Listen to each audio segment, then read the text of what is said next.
The NHL season is fast approaching, which means you clicked on this video for some sweet NHL fantasy advice. Now, of course, there are the obvious household names you want on your team. You want the McDavids, the Matthews, Vasilevsky, etc., etc. But we're not going to waste your time with that. In this video, we're going to be shedding some light on players who may fly under the radar during your draft that are worth picking up. Here are the top 6 sleeper picks for the 2022-23 fantasy hockey season. Nico Hischier. The number 1 pick from the 2017 draft has been developing slow and steady since entering the league. He has yet to prove to be a superstar like many first picks turn out to be, but he's well on his way and has a lot to offer this coming season. Orlov in front, Devils are on the loose puck, Hughes across, here's Hischier shooting, he scored! Nico Hischier wins it in overtime! Coming off a career-high 60 points in 70 games, Nico averaged 0.86 points a game and will be looking to get to that point-per-game pace this coming season, which is very achievable considering he's getting first-line minutes in both 5-on-5 and on the power play. This upcoming season could very well be his breakout season, and if he stays healthy, he could be in and around that 75-point mark. Think about it. The Devils team is on the up and up. Jack Hughes is a rising star who finally just broke the point per game mark last year, and when Hughes was injured, Nico stepped up and delivered 8 points in 5 games. This is a player who's playing up against the league's top lines and is finding ways to produce for his team. He's got great hands, great speed, and great vision, and I'd personally put him on the same level as players such as Alex DeBrincat, Braden Point, and Elias Pettersson. Alexander Georgiev. Recently acquired by the defending Stanley Cup champions, Georgiev is looking to make a splash for his new team and should be on your radar as a breakout candidate for the upcoming season. Shot toward the net, save Georgiev, and the rebound, he stopped the rebound! Last year with the New York Rangers, Georgiev had a 15-10-2 record with a 2.94 goals against average and a .908 save percentage, while he shared the crease with Igor Shesterkin. Now joining the Avalanche, it's looking like he'll be taking the starting spot and have the opportunity to prove himself as a number 1 goaltender in the NHL. When looking at his career stats, his overall save percentage has declined throughout the seasons, but when looking at his 117 starts and 129 appearances, he has a better goals saved above expected than goalies like Jack Campbell and Elvis Merzlikins. He's yet to prove himself as a number 1 goalie, but joining the defending Cup champions definitely gives him the opportunity to shine and help take the team for another deep postseason run.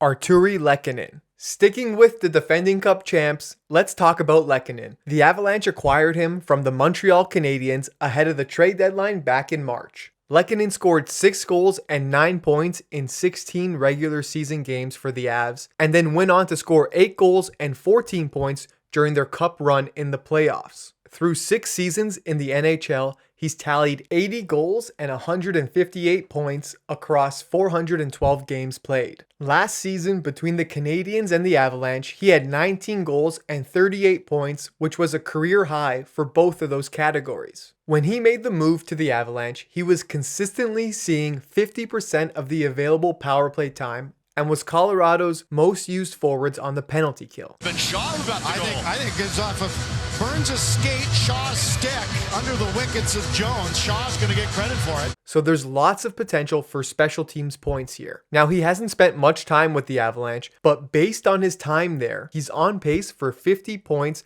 with a hit and about 3 shots per game.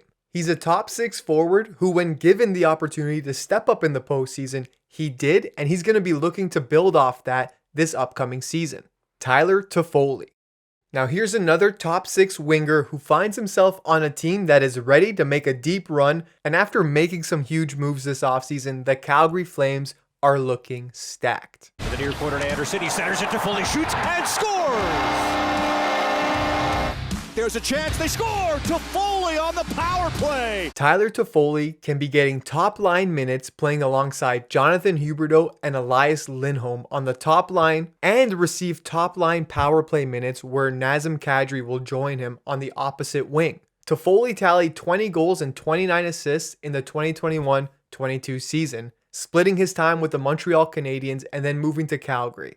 Joining the Flames mid-season last year, Toffoli made an immediate impact with 9 goals and 18 points in his first 21 games. In his last 3 seasons, Toffoli has exceeded the 40-point mark, and now alongside some of the most highly skilled players in the league, he could easily get to that 50-point threshold. Mikhail Sergachev. This Lightning defender has consistently put up 30-point seasons, starting from his rookie season where he tallied 40 points in 2017 up until last season where the Lightning just fell short of winning another Stanley Cup. Sergachev seems to always be brought up as a potential fantasy breakout player at the beginning of every fantasy season. But with Hedman being their number 1 guy and McDonough taking on a larger role, Sergachev has yet to have that breakout season we've all been waiting for. Well, ladies and gentlemen, here at Top 6 Hockey, we're calling it. This year, we're going to see Sergachev step up and get you the points you need to win your fantasy weeks.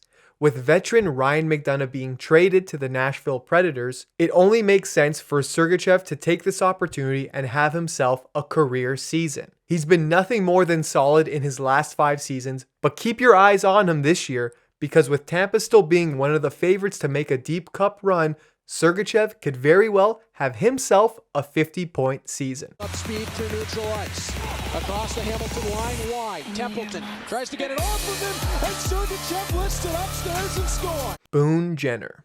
Although Boone Jenner missed the final 23 games last season, he's still coming off a season where he had his best points per game average at 0.75, which is 44 points in 59 games played. Boone Jenner may be finding himself on the Blue Jackets' top line, playing in the middle of newly acquired Johnny Gaudreau and Patrik Laine. Gaudreau led the NHL with 90 even strength points last season, and Laine, if he stays healthy, is easily a point per game player. You can put anyone between those 2 wingers and they're bound to rack up some points. Now, Jenner does not have that first line locked in yet, and there's some healthy competition within the roster for that spot, but that's only motivation for him to keep up his goal scoring ability. 2, actually 4 Blue Jackets in.